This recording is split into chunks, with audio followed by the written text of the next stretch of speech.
second half is going to be Mike Williams Sr. So I'm sure that all of you know who he is, so I will just let him get into his story. Please come on up, Mike.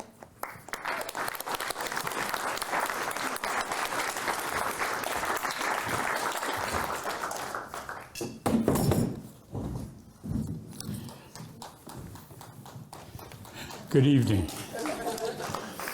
I got that idea from Grand Fairbanks. Thank you.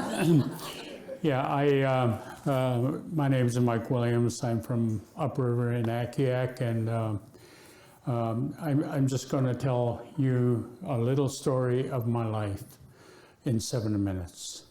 So growing up in Akiak, we had no electricity, we had no TV, we had no telephones, and all we had was a wood stove and a good life. And that was the glimpse that I had growing up in Akiak. So we would get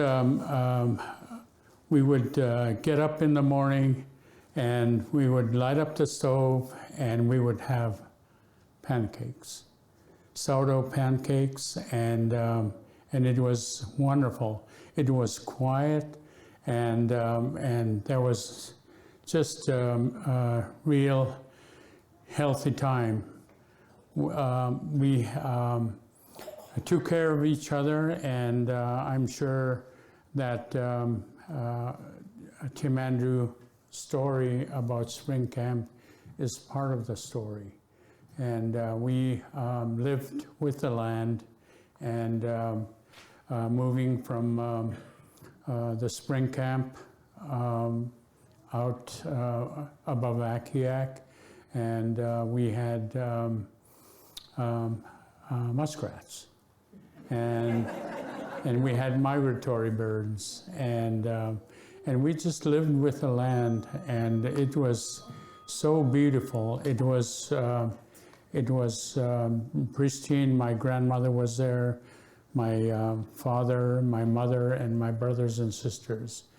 It was some of the healthiest times that I know growing up, and looking at the rapid changes that I've seen from that healthy portion of my life that I observed. We had our first language, Yupak.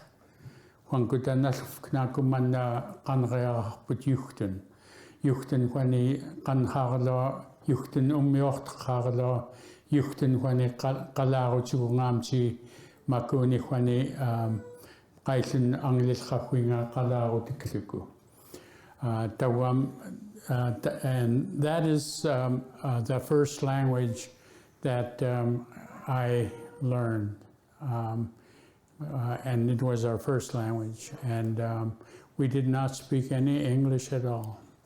And the only time that we spoke in English was when we went to the BA school in Akiak, and that's the first time at 6 years of age that I started speaking in English. And that was very strange when they told us not to speak in Yupa.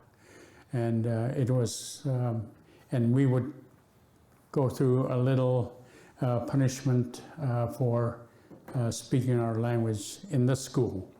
So that was my first encounter. And it was very, very annoying in a way that that the teacher would not respect our first language. And I had a hard time adjusting to the first language. But I think with that portion of my life that I had a glimpse of before the contact with the outside world, it was something that that I cherish for the rest of my life. The stories of from my grandmother, the laws and traditional ways of doing things, preserving food, and all of that knowledge that was passed on down to me. And now with these changes that we had is something that I was very curious about what the other world was like from my world. And I would tell you that we did not have any suicides. We did not have any domestic violence. We did not have all of the health issues that we are encountering today. So that glimpse of that healthy life that I had was a real good glimpse, and the knowledge that I gained, and the elders that I spent a lot of time with in later years, traveling around and also getting into boarding schools. And that was a real big change from that life to the boarding school, leaving my loving father and loving mother to this strange world with electricity, with TVs, with telephone. Well, getting back to Akiak, when we first got the electricity and the first telephone, we had one telephone in the village, and everybody would use it, and we would have people lined up 50 cents a call, and so we had one telephone, and then the TV came, and we had one TV at my dad's house, and everybody would come over to watch Nova or Sesame Street, and so that was something that I observed growing up, and I think the rapid changes that we've seen from that healthy life to some of the issues that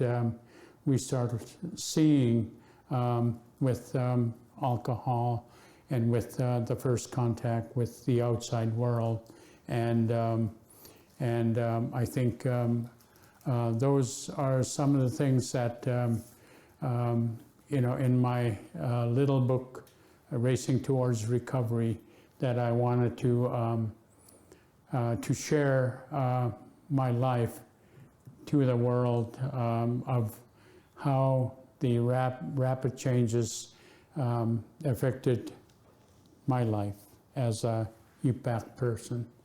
And it's an extraordinary story that I had a hard time putting it together, but I have a real good friend that really helped me. He's a sports writer. Lou Friedman is the guy that I wrote my book with. But in a short ways of trying to explain is that we need to reach back and to use this technology to preserve our languages and culture. And I think it goes both ways about the Yup'ik knowledge that we have here. It's high-level knowledge that we have, and we also have the Western education. So I'm fortunate to have those two, the culture and the Western education that I received to make me a better person. And I think that is a story that I wanted to tell tonight, and I really appreciate all of you inviting me, and I had a real tough day today. my mother-in-law, we had to bury her today, and from there I had to rush down to catch this. So I really appreciate all the stories and wonderful stories, and I know you have one too. Thank you very much.